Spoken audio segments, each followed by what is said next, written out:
नमस्कार दोस्तों, आज हम वर्ष 2022 के यूपीएससी मेंस पेपर के आईआर पार्ट को डिस्कशन करेंगे। और अगर आईआर पेपर को देखें तो जो एग्ज़ाम में पूछा गया पहला सवाल ये है कि भारत श्रीलंका वर्षों पुराना मित्र है। पूर्ववर्ती कथन के आलोक में भारत श्रीलंका के वर्तमान संकट भारत की भूमिका की विवेचना कीजिए। और ख़ास बात है, जब भी हम किसी प्रश्न को देखते हैं उसके की टर्म को पहले देखते हैं। और की टर्म का मतलब है कि एज ओल्ड फ्रेंड, वर्षों पुराना मित्र है। और डिस्कस का मतलब है कि आलोचना की बात नहीं है, विश्लेषण का मुद्दा है। और recent crisis in Sri Lanka in light of the preceding statement. तो श्रीलंका भारत का वर्षों पुराना मित्र है, तो आप जानते हैं जो वर्षों पुराना मित्र होगा इसका मतलब है कि संकट में भी हम उसकी सहायता करेंगे। बस यहाँ पे आपको सैद्धांतिक होना है। आप याद रखिए, जब हम आईआर का उत्तर लिख रहे हैं तो हम सैद्धांतिक होंगे। इसका मतलब है कि हम यहाँ गुजराल डॉक्ट्रिन को लाएंगे। इसका मतलब वर्षों पुराना संबंध है, और उस वर्षों पुराने संबंध को आगे बढ़ाने के लिए हमने पहले से वर्षों पुराने सिद्धांत बना रखे हैं। तो आपको आर्थिक संकट घटना नहीं बन सकती है, संकल्पना नहीं। तो अगर हम इस बात को लिखें तो पहला हम लिखेंगे भूमिका। इस प्रश्न का उत्तर अगर हमें लिखना है तो पहला हम देखेंगे कि इस प्रश्न की भूमिका क्या है।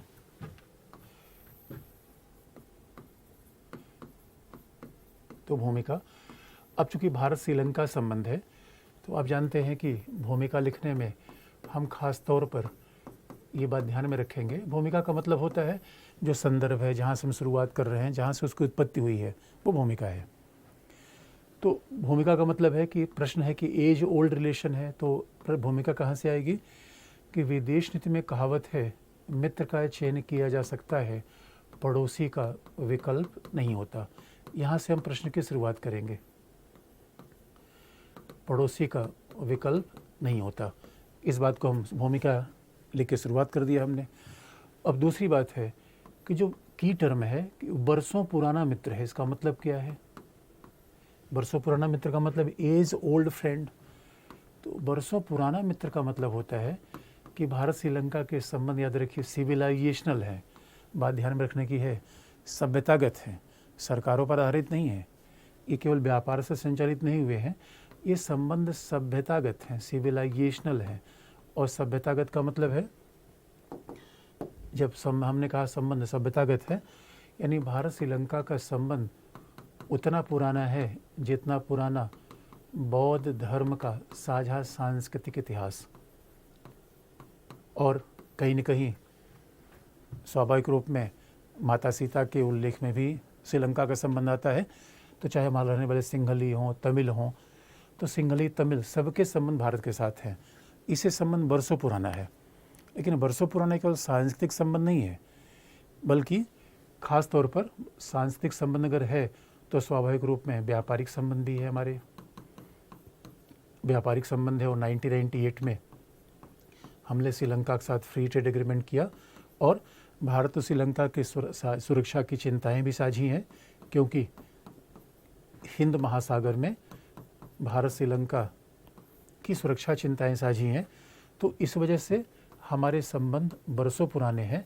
और हम लोकतांत्रिक, भारत श्रीलंका दक्षिण एशिया के लोकतांत्रिक शासन वाले देश भी हैं।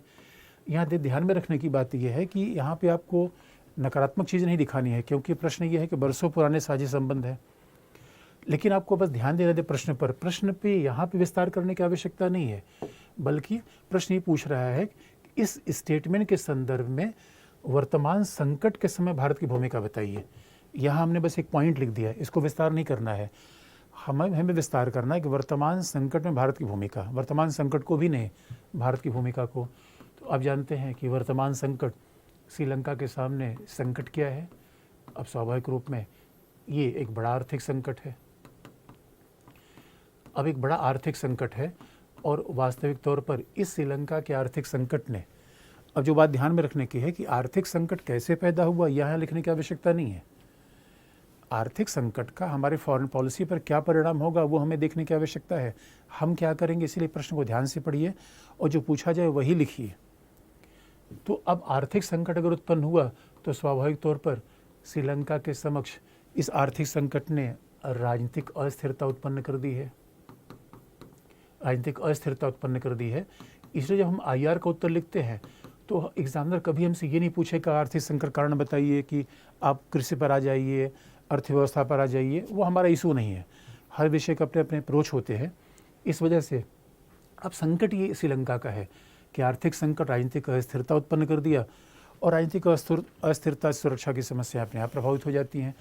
अब उत्तर पे जहाँ पे मूलतः हमें बल देना है कि भारत की भूमिका क्या होनी चाहिए, भारत की भूमिका क्या होनी चाहिए, तो आपको याद दिला दें यहाँ पे उत्तर का सबसे बड़ा फोकस होना चाहिए।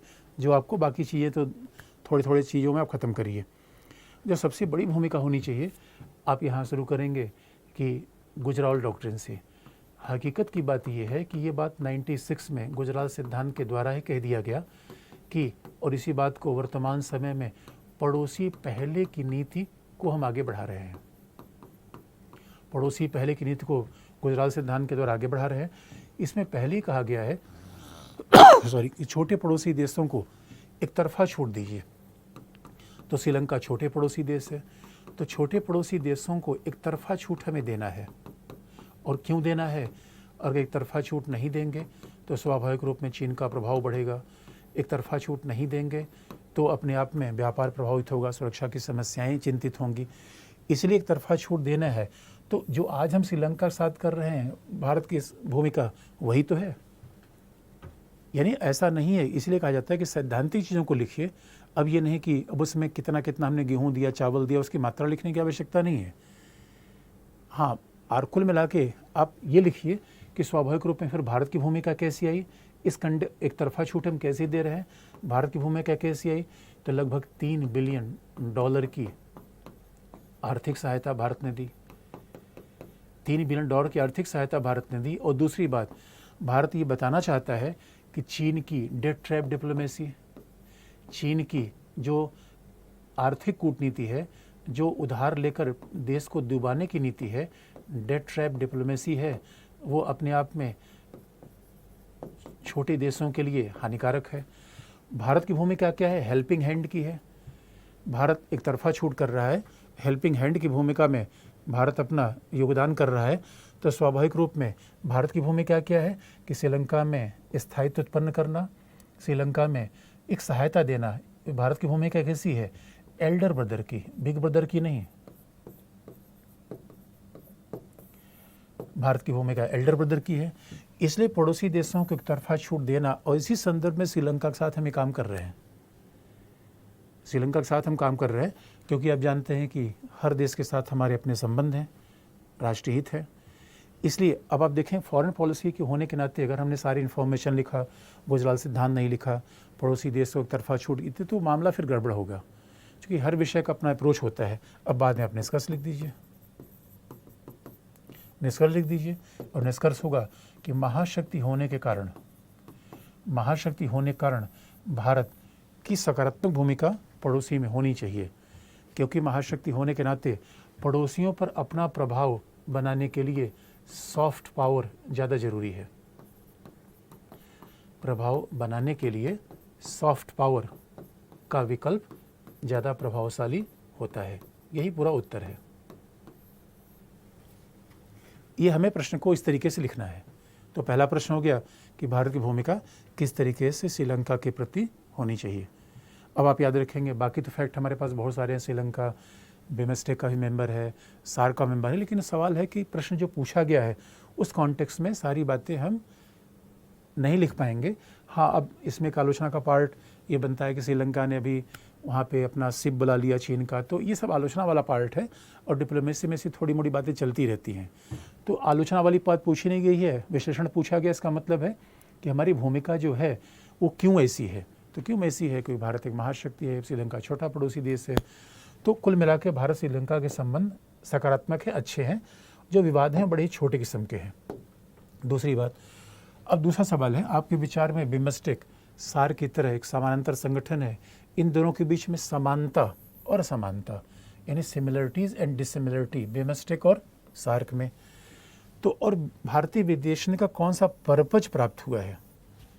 ये कीवर्ड है। तो पहले हम प्रश्न को देखते हैं, फिर कीवर्ड देखते हैं, फिर उसी हिसाब से प्रश्न लिखने का प्रयास करते हैं। अब अगर इसका उत्तर आप देखें कि जो प्रश्न पूछा गया है बिमस्टेक के बारे में, अब जरा इसका जवाब हम कैसे दें। तो पहला, सार्क और बिमस्टेक से कंपैरिजन किया गया है।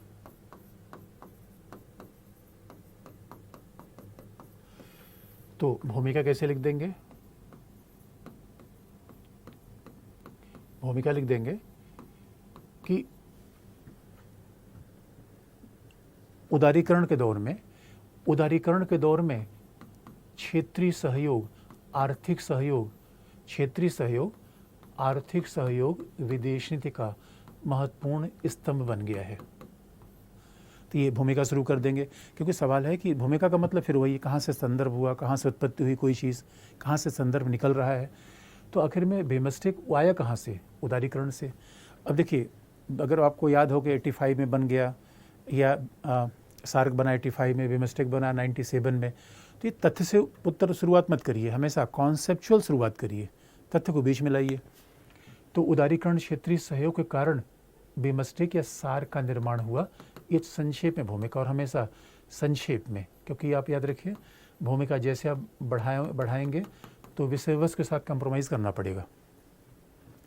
तो अब दूसरी बात हो गई। अब सवाल एक, समानता क्या है, दोनों में समानता क्या है। अब कई बार अब उत्तर में ग्राफ भी बना सकते हैं, कई बार हमें कहते हैं ग्राफ बनाना चाहिए।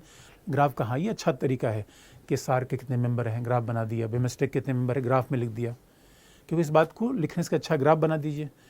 तो कोई भी चीज़ कर रही है तो मतलब ऐसा नहीं कि हर जगह ग्राफ बना दिया जाए, किसी ने कहा, तो हर चीज़ को ध्यान से देखिए कि कहाँ यूज़ हो सकता है। तो समानता क्या है? स्वाभाविक रूप में सार्क और बिमस्टेक दोनों क्षेत्रीय सहयोग के संगठन हैं। अब ब्रैकेट में आप लिख दीजिए सार्क 85 में बना, बिमस्टेक 97 बना, इन्फॉर्मेशन में लिखिए मेंबर्स कितने हैं, वो अपने ग्राफ बना के बता दिया कि सार्क में कितने मेंबर है, बिमस्टेक में कितने मेंबर हैं। दूसरी बात है समानता क्या है? क्षेत्रीय सहयोग की बात है, और क्षेत्रीय सहयोग कहाँ? अब समानता क्या है? इसमें भी आर्थिक सहयोग, इसमें भी पर्यटन, परिवहन, यानी कुल मिला के क्षेत्रीय आर्थिक सहयोग दोनों मंचों से आगे बढ़ाने का प्रयास किया गया है। और दोनों मंच क्या है? बहुपक्षीय कूटनीति, यानी द्विपक्षीय विवादों के बजाय कैसे साझे सहयोग के द्वारा साझे सहयोग से क्षेत्रीय विकास संभव है। इसे द्विपक्षीय के बजाय हमेशा बहुपक्षीय कूटनीति को हम आगे बढ़ा रहे हैं। ये अपने आप में समानता हो गई, दोनों में समानता हो गई, कि दोनों का मूल पर्पस तो एक ही, जहाँ भी क्षेत्रीय संगठन बनते हैं मूल पर्पस तो ही हो जाता है। लेकिन आप जानते हैं विषमता कहाँ पर आ जाती है? क्योंकि एक बड़ी सिंपल सी बात है कि सार्क में मूलतः पाकिस्तान के होने के कारण सार्क पाकिस्तान का प्रयोग भारत विरोध के रूप में करने लगता है। यहाँ राजनीतिक विवाद बहुत ज़्यादा है, और आप जानते हैं जहाँ राजनीतिक विवाद हो, जहाँ सुरक्षा के प्रत्यक्षण एक दूसरे के प्रतिकूल हो, वहाँ पे कभी भी क्षेत्रीय सहयोग नहीं हो सकता। ये बात बहुत लॉजिकल है। IR का ABC जानने वाला भी बात जानता है कि जहाँ सिक्योरिटी परसेप्शन एक दूसरे के खिलाफ हो, लोग एक दूसरे को दुश्मन मानते हों, शत्रु मानते हों, तो भाई जिसको दुश्मन और शत्रु मानते हैं उसके साथ व्यापार क्या करेंगे? इस सार्क में बड़ी समस्या है। और पाकिस्तान हमेशा द्विपक्षीय विवाद को उठाएगा, पाकिस्तान की पूरी नीति ही भारत विरोध पे चलती है, तो इसलिए सार्क कभी प्रभावशाली हो ही नहीं पाया। लेकिन बिमस्टेक के साथ ये बात लागू नहीं है। और एक खास बात है, बिमस्टेक में दक्षिण एशिया, दक्षिण पूर्व एशिया दोनों के मेंबर हैं, Bangladesh, India, Myanmar, Sri Lanka, Thailand, Nepal, Bhutan, ये बिमस्टेक के सदस्य हैं। तो अंतर क्या है? यहाँ पाकिस्तान के न होने के कारण क्या है?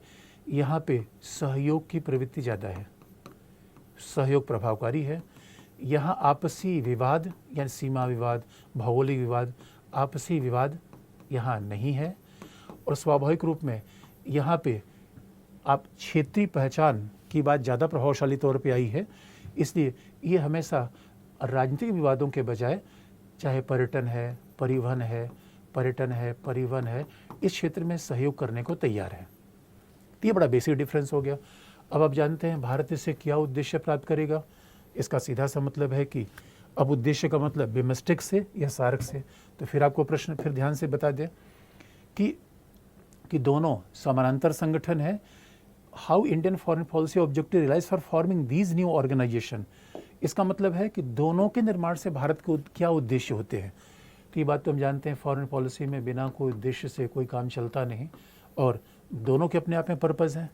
ये भी इसलिए फॉरेन पॉलिसी में कही जाती है राष्ट्रीय हित है संबंध है, संबंध है तो राष्ट्रीय हित है, वैसे तो कोई चीज़ बनती नहीं। इसलिए भारत का उद्देश्य क्या है कि पहला अपने आप में पड़ोस में स्थिरता, क्योंकि आप याद रखिए जब तक स्थिरता नहीं होगी पड़ोस में तब तक आप विकास कर ही नहीं सकते। और व्यापार को बढ़ावा देना, विकास को आगे बढ़ावा देना। अब व्यापार विकास को आगे बढ़ावा दिया जाएगा तो अपने आप पूर्वोत्तर की समस्या हल हो जाएगी। पूर्वोत्तर में खास तौर पर बिमस्टेक का बड़ा पर्पज़ है, पूर्वोत्तर में विकास, ये अपने आप में हमारा बड़ा पर्पज़ है। और अगर हम बिमस्टेक की खास बात करें तो लुक ईस्ट, पूर्व की ओर देखो, यानी दक्षिण पूर्व एशिया के देशों की तरफ किस तरीके से जो व्यापार समृद्धि के क्षेत्र बन रहे हैं, पूर्व की ओर देखो, और नॉर्थ ईस्ट अपने आप में दोनों जुड़े हुए हैं।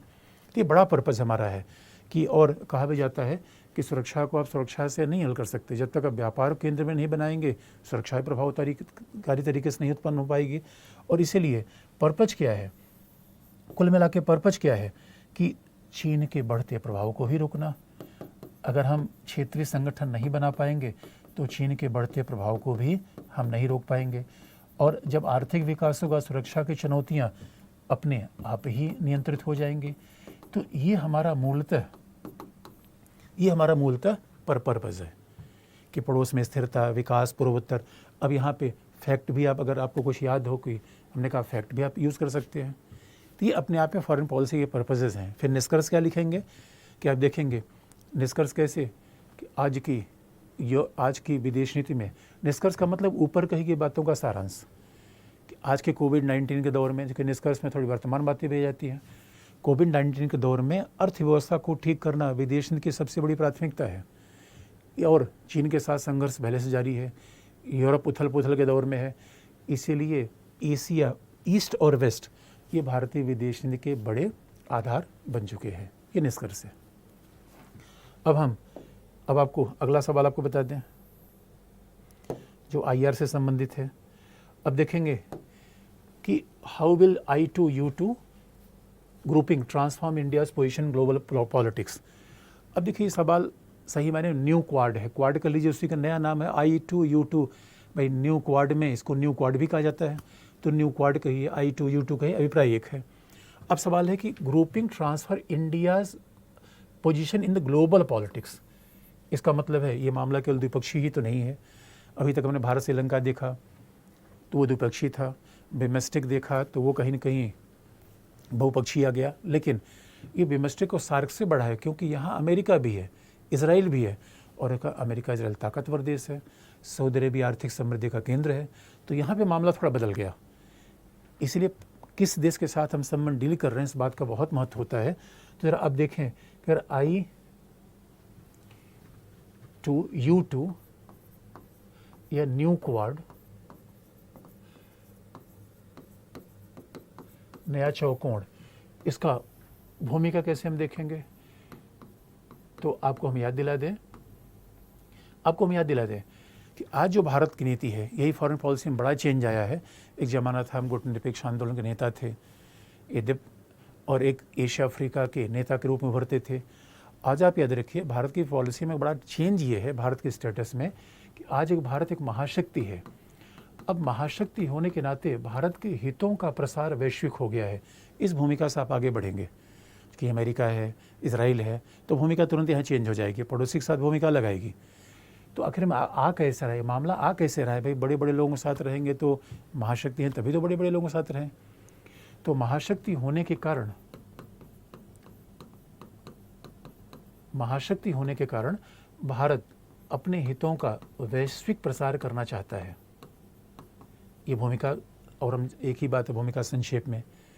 अब दूसरी बात है कि अब I2U2 से कैसे भारत की ग्लोबल पॉलिटिक्स में, कीवर्ड क्या है यहाँ पे, I2U2 तो हो ही गया और चारों देश के नाम लिखे ही गए हैं। दूसरी बात है कि transform India's position in global politics, इसका मतलब है कि यहाँ ये नहीं पूछ रहा कि राष्ट्रीय हितों पर क्या फ़र्क पड़ा, ग्लोबल पॉलिटिक्स में कैसे मामला बन गया। अब आप देखेंगे खास तौर पर ये फ़र्क कैसे दिख रहा है, क्योंकि वैश्विक राजनीति को हमने कैसे प्रभावित किया, जबकि हम जानते हैं कि फॉरेन पॉलिसी राष्ट्रीय हितों के लिए चलती है, तो वैश्विक राजनीति के साथ भी राजनीति तो राष्ट्रीय हित जुड़े ही होंगे। लेकिन अगर कहा जाए कि वैश्विक राजनीति को कैसे प्रभावित कैसे किया, तो पहला, अब इन महाशक्तियों के साथ जाकर भारत पहला ये बात कहना चाहता है कि भारत विश्व की सुरक्षा और शांति में बड़ा योगदान देना चाहता है। यानी इसीलिए कहा भी जाता है कि भारत अब केवल सामरिक स्वायत्तता की बात नहीं सोचता, बल्कि भारत एक तरीके से सामरिक प्रभाव विस्तारित कर रहा है, सामरिक प्रभाव बढ़ाना चाह रहा है। सामरिक प्रभाव कैसे बढ़ेगा कि भारत एक नेट सिक्योरिटी प्रोवाइडर की भूमिका में है, एक सुरक्षा प्रदाता की भूमिका में है, जिसे हम कहते हैं नेट सिक्योरिटी प्रोवाइडर। तो ये भारत की भूमिका में एक बड़ा चेंज आ रहा है। और इसीलिए आप एस जयशंकर का बयान आप देखिए, यूक्रेन संकट पर भारत की पॉलिसी आप देखिए। तो जबकि ये बना है I2U2 2019 में, तो वर्तमान सरकार लगातार ही बता रही है कि भारत को हम एक महाशक्ति के रूप में स्थापित करेंगे, तो नेट सिक्योरिटी प्रोवाइडर। इसीलिए ये बात कैसे दिख रही है, क्योंकि फ़िलिस्तीन, इसका मतलब है अभी तक हम क्या सोचते थे कि इजराइल के साथ संबंध रखें, फ़िलिस्तीन के साथ रखें, ऐसा नहीं है। और हम भारत केवल यूक्रेन संकट के साथ नहीं, फ़िलिस्तीन समस्या के भी सकारात्मक समाधान में सहायक हो सकता है। फ़िलिस्तीन समस्या के सकारात्मक समाधान में भी सहायक हो सकता है। और भारत क्या मानता है कि जिस तरीके से चीन का उभार हो रहा है, तो उसमें चीन के उभार को देखते हुए एक रूल बेस्ड वर्ल्ड ऑर्डर होना चाहिए। चीन के उभार को देखते हुए एक नियम आधारित विश्व का निर्माण होना चाहिए। ये ग्लोबल पॉलिटिक्स को हम ट्रांसफॉर्म कर रहे हैं। यानी किस तरीके से भारत की ग्लोबल पोजीशनिंग बढ़ रही है। फिर हम प्रश्न पर प्रश्न बार बार grouping, transform India's global India's position in the global politics. ये बात बड़ी महत्वपूर्ण है कि चीन की भूमिका थोड़ा आक्रामक है, चीन की भूमिका थोड़ा सा विस्तारवादी है। ऐसे मामलों में भारत नियम आधारित विश्व की बात कर रहा है, विवादों के शांतिपूर्ण समाधान की बात कर रहा है। इसका मतलब भारत ने ये नहीं कहा है कि हम ऐसा ग्रुप बनाकर किसी के खिलाफ जा रहे हैं, कहीं विस्तार करना चाहते हैं, ऐसी प्रवृत्ति नहीं है। हाँ, ये बात तो लॉजिकल है कि हर देश अपने राष्ट्रीय हितों की बात करता है, तो इन देशों के साथ हमारे राष्ट्रीय हित तो जुड़े हुए हैं। और सबसे बड़ी बात है कि पश्चिम एशिया में, इसलिए आप याद रखिए, केवल सामरिक स्वायत्तता बनाए रखने से काम नहीं चलेगा। और पश्चिम एशिया में इजराइल, यूएई, इन सब के साथ जाना अपने आप में एक ट्रांसफॉर्मेशन है। लेकिन एग्जामिनर रीजनल पॉलिटिक्स नहीं पूछ रहा है, ग्लोबल पॉलिटिक्स की बात कर रहा है। इसका मतलब है कि भारत क्या मानता है कि दुनिया में बहुपक्षवाद होना चाहिए और समस्याओं का शांतिपूर्ण समाधान होना चाहिए, मल्टीलेटरलिज्म होना चाहिए। तो ये इंडिया की ग्लोबल पोजीशनिंग में फ़र्क हो रहा है। और सबसे बड़ी बात क्या है, जो यहाँ से हमने बता दिया, कि इसलिए ऐसा हो रहा है कि भारत अब एक महाशक्ति के रूप में अपना दावा व्यक्त कर रहा है। महाशक्ति का मतलब ये नहीं है कि नहीं कि अब हमारा एशिया अफ्रीका के देशों से मतलब नहीं रहा। एशिया अफ्रीका के देशों से मतलब तो ही है, क्योंकि भारत में अभी भी आर्थिक समस्याएं ऐसी हैं जो एशिया अफ्रीका जैसी हैं।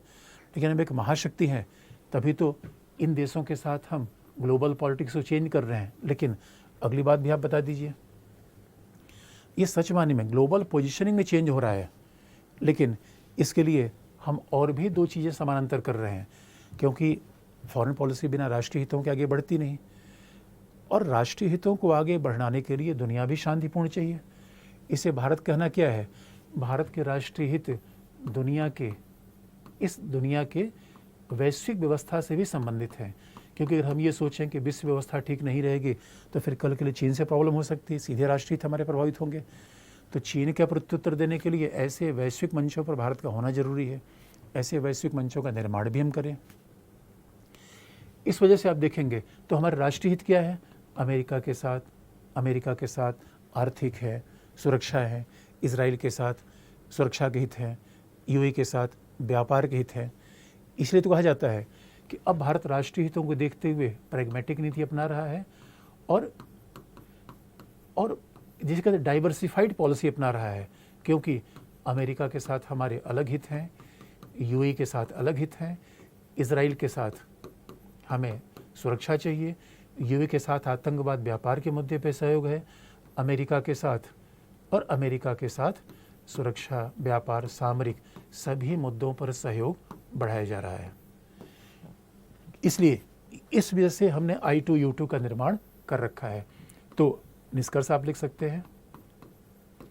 निष्कर्ष क्या है, तो खास तौर पर है जहाँ पे ध्यान है ग्लोबल पॉलिटिक्स का, इससे निष्कर्ष ये है कि भारत आज के विश्व में 21वीं शताब्दी में जहाँ यूक्रेन संकट, निर्याती संकट चल रहा है, वहाँ महाशक्ति होने के बावजूद, जहाँ 21वीं शताब्दी में जहाँ यूक्रेन संघर्ष चल रहा है, जहाँ अनेक क्षेत्रीय आर्मेनिया, अजरबैजान के संघर्ष चल रहे हैं, वहाँ महाशक्ति होने के बावजूद भारत एक शांतिपूर्ण विश्व के निर्माण का समर्थक है।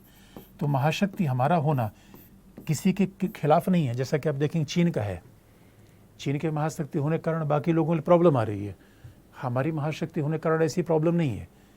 इस वजह से भारत का यहाँ पर महाशक्ति होना और राष्ट्रीय हितों का पूर्ण करना है, दोनों एक दूसरे के पूरक हैं, कॉम्प्लीमेंट्री हैं। और भारत आज भी शांति की स्थापना की बात करता है, पहले भी भारत ये मान्यता देता रहा है। अब हम लास्ट वाला पार्ट देखें आईआर का, जो एक और सवाल है। अब देखिए, ऊर्जा आज की ज़रूरत है, भू राजनीतिकी। अब क्लीन एनर्जी ये पहला कीवर्ड है।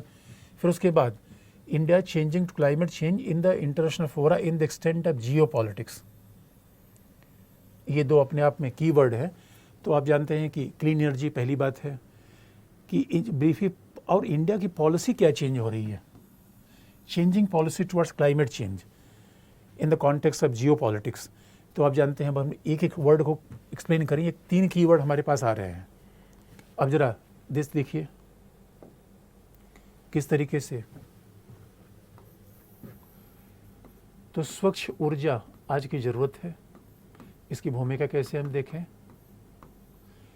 भूमिका, चूँकि आप याद रखिए, अगर ये आईआर के पेपर में आया प्रश्न हुआ है तो ऊर्जा का मतलब हम इकोनॉमी से या इससे पर्यावरण पे थोड़ा जोड़ेंगे, लेकिन मूल मुद्दा हमारा आईआर पे सेंटर्ड रहेगा। तो ये बात बड़ी ध्यान देने की है कि अगर ऊर्जा, स्वच्छ ऊर्जा आज की आवश्यकता है तो हम कहाँ से बात करेंगे कि राष्ट्रीय हितों की बात। मामला ऊर्जा का नहीं है, मामला नेशनल इंटरेस्ट का है।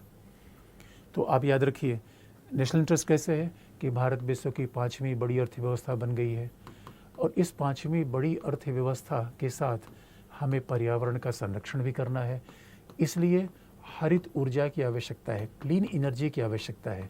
ये भूमिका बन गई। यानी अगर हम 5वीं बड़ी इकॉनमी है तो स्वाभाविक रूप में हमें पर्यावरण को भी तो बचाना है। तो पर्यावरण कैसे बचेगा, बिना क्लीन एनर्जी के बन नहीं पाएगा। तो ये भूमिका आ गई। अब क्लीन एनर्जी क्यों आवश्यक है, तो क्लीन एनर्जी का सीधा सा मतलब है, अगर हम इस बात को एक्सप्लेन कर दें, जबकि आप देखेंगे कि प्रश्न में क्या है, clean energy is the order of day, describe briefly India's changing policy. इसका मतलब है क्लीन एनर्जी पर फोकस करने की जरूरत नहीं है कि सोलर एनर्जी है कि विंड एनर्जी है, ये टेक्नोलॉजी का मुद्दा होगा, इकोनॉमी का मुद्दा हो गया। अगर प्रश्न कॉन्टेक्स्ट को देखेंगे तो describe briefly India's changing policy towards global change the various international flora in the Jio politics. तो ये बात ध्यान रखने की, इंडिया की पोजीशन चेंज क्या हो रही है, जियो पॉलिटिक्स में चेंज क्या है, और फिर किस तरीके से हम इसे पॉलिसी बना रहे हैं। तो अब आपको याद दिला दिया, यानी हमारा इसलिए आईआर का उत्तर ये हो जा रहा है। अब सवाल है कि फिर भू राजनीति में क्या है, ये जियो पॉलिटिक्स क्या है।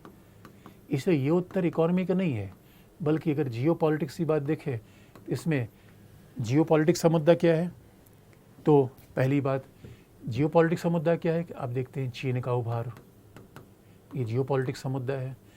चीन का उभार ये जियो पॉलिटिक्स का मुद्दा है। और फिर दूसरा मामला क्या है, यूक्रेन संघर्ष। भाई जियो पॉलिटिक्स का मामला है, यूक्रेन संघर्ष का मामला है। अब यूक्रेन संघर्ष में भारत और रूस के संबंध भी प्रभावित हो रहे हैं, क्योंकि भारत रूस के संबंध पे दबाव पड़ रहा है, और अभी भी भारत एनर्जी के लिए वेस्ट एशिया पे डिपेंडेंट है। रूस से हम तेल लेना चाहते हैं, वहाँ प्रॉब्लम है। इसका सीधा सा मतलब है क्लीन एनर्जी आज के जियो पॉलिटिक्स के लिए और ज़रूरी हो जाती है, क्योंकि जिस तरीके से रसिया से ऑयल लेने में प्रॉब्लम आ रही है, भाई इंटरनेशनल पॉलिटिक्स यही तो जियो पॉलिटिक्स है। जियो पॉलिटिक्स का मतलब कैसे होता है कि राज्यों के बीच के आपसी संबंध, ये जियो पॉलिटिक्स है। इसी जियो पॉलिटिक्स में बफर स्टेट, जियो पॉलिटिक्स का मतलब है भौगोलिक कारकों का राज्य की नीति पर क्या फ़र्क पड़ रहा है। तो ऐसे कॉन्टेक्स्ट में जहाँ एक तरफ चीन का उभार है पहला, क्योंकि चीन के उभार होगा तो कहीं ना कहीं कॉन्फ्लिक्ट होगा, कॉन्फ्लिक्ट का हिंद महासागर में कॉन्फ्लिक्ट का प्रभाव एनर्जी सिक्योरिटी पर भी पड़ेगा। तो इसी पूरे कॉन्टेक्स्ट को आईआर के संदर्भ में देखिए। फिर यूक्रेन संघर्ष हो रहा है, वहाँ से हमें जियो पॉलिटिक्स में ही चेंज है।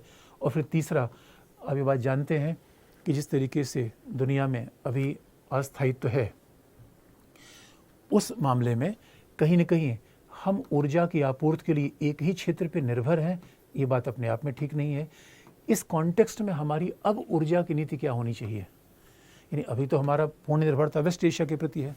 तो एक संघर्ष तो अभी ने देखा कि अगर हम रसिया को भी कम ही तेल मंगाते हैं, फिर भी विवाद, रसिया से तेल के आयात पर विवाद हो रहा है, तो ऐसे संदर्भ में फिर जियो पॉलिटिक्स का मामला बनता क्या है? क्योंकि जियो पॉलिटिक्स का मामला है कि आज के संदर्भ में हमारी जियो पॉलिटिक्स कैसी होनी चाहिए और हमारी नीति कैसी होनी चाहिए। आप याद रखिए, अब आज की जियो पॉलिटिक्स एक मामले में चैलेंजिंग है, एक मामले में फेवरेबल है। फेवरेबल कैसे है? अब आज की जियो पॉलिटिक्स का मुद्दा क्या है कि अमेरिका के साथ हम संबंध अच्छे बढ़ाएं, जर्मनी के साथ संबंध अच्छे बढ़ा रहे हैं, जापान के साथ। अब ये सारे विकसित देश हैं, तो अगर हम ग्रीन टेक्नोलॉजी लेंगे तो इन देशों के साथ हमें सहायता करनी है, जो हमें सहायता देने को तैयार भी हैं। इसलिए आप देखेंगे क्वाड के मंच पर एनर्जी सिक्योरिटी की बात भी चलती है। इस कॉन्टेक्स्ट में ये भी जियो पॉलिटिक्स है, ये चैलेंज है, तो ये हमारे लिए अपॉर्चुनिटी है। इसे क्वाड के मंच पर जियो पॉलिटिक्स की बात अपने आप इम्पॉर्टेंट हो जा रही है, और वो उसमें क्लीन एनर्जी की बात भी आ रही है। तो अब इंडिया की पॉलिसी क्या है? देखिए, पहले इंडिया की पॉलिसी क्या थी? 2000 के बाद हमने बेसिक का निर्माण किया था। बेसिक का मतलब है ब्राज़ील, साउथ अफ्रीका, दक्षिण अफ्रीका, भारत और चीन। तो पहले इंडिया की पॉलिसी क्या थी कि हम विकासशील देशों के समूह को बनाकर साझे लेकिन भेदभावपूर्ण साझे कॉमन बट डिफरेंशिएटेड रिस्पॉन्सिबिलिटी, साझे परंतु भेदभावपूर्ण उत्तरदायित्व के विचार को लेकर आगे बढ़ेंगे। पर्यावरण की रक्षा के लिए साझे परंतु भेदभावपूर्ण उत्तरदायित्व की बात को करेंगे, तो विकासशील देशों का समूह बनाएंगे। उसके बाद आप देखेंगे हमारी पॉलिसी में चेंज है। उसके बाद भारत ने नेशनल एक्शन प्लान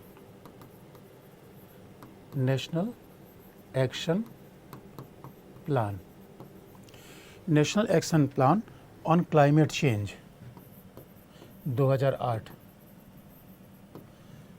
प्रस्तुत किया, और जिसमें ये बात मान लिया कि अब नेशनली डिटरमाइंड कमिटमेंट स्वीकार किया जाएगा। यानी पेरिस पर्यावरणीय वार्ताओं के साथ भारत ने अब कहा कि नेशनली डिटरमाइंड कमिटमेंट होगा, एनडीसी, नेशनली डिटरमाइंड कमिटमेंट की बात की हमने 2015 में। और आपको हम याद दिला दें, साझे परंतु भेदभावपूर्ण उत्तरदायित्व के अंतर्गत भारत ने national plan for climate change का निर्माण किया। इसका मतलब है कि भारत ये चाहता है कि हम घरेलू नीति में भी अपनी एक पॉलिसी बनाए जिससे पर्यावरण की रक्षा कर पाए और वैश्विक मंचों पर अपने हितों की रक्षा करें। तो दोनों समानांतर तरीके अपनाए गए। साझे परंतु भेदभावपूर्ण उत्तरदायित्व का विचार वैश्विक मंचों पर अपनाया गया, और national action plan on the climate change ये डोमेस्टिक पॉलिसी में अपनाया गया, घरेलू नीति में अपनाया गया। और नेशनली डिटरमाइंड कमिटमेंट इसलिए विचार आया, इसका मतलब ये मान लिया गया कि हर राज्य एक अपना प्रारूप प्रस्तुत करेंगे अपनी पॉलिसी का कि वो पर्यावरणीय लक्ष्यों कैसे प्राप्त करेंगे। और ये बात नेशनली डिटरमाइंड कमिटमेंट भारत ने 2015 में स्वीकार कर लिया।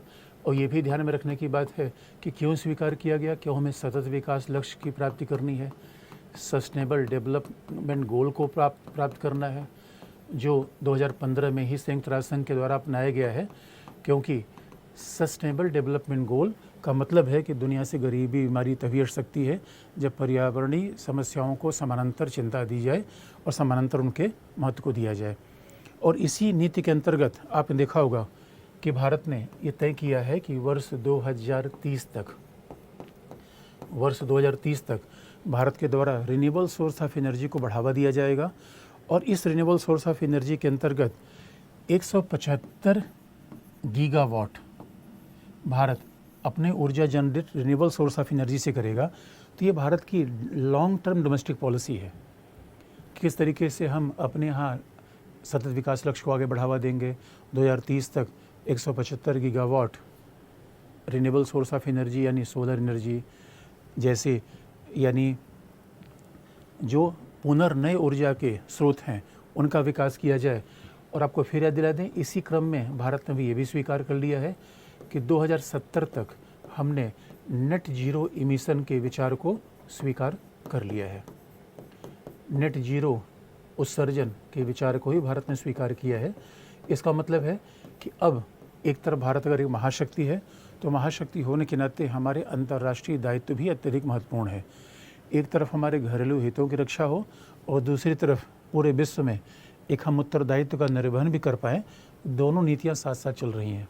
इसलिए हम बाद में निष्कर्ष लिख देंगे और निष्कर्ष का मतलब है कि भारत एक दुनिया का विकासशील देश है लेकिन एक महाशक्ति भी है। इसलिए हमारे सरोकार अगर गरीबी निवारण के हैं तो वैश्विक लक्ष्यों के प्रति भी हमारी प्रतिबद्धता उतनी ही कारगर बनी हुई है। इसी के साथ इंटरनेशनल रिलेशन का ये डिस्कशन समाप्त हो जाता है। धन्यवाद।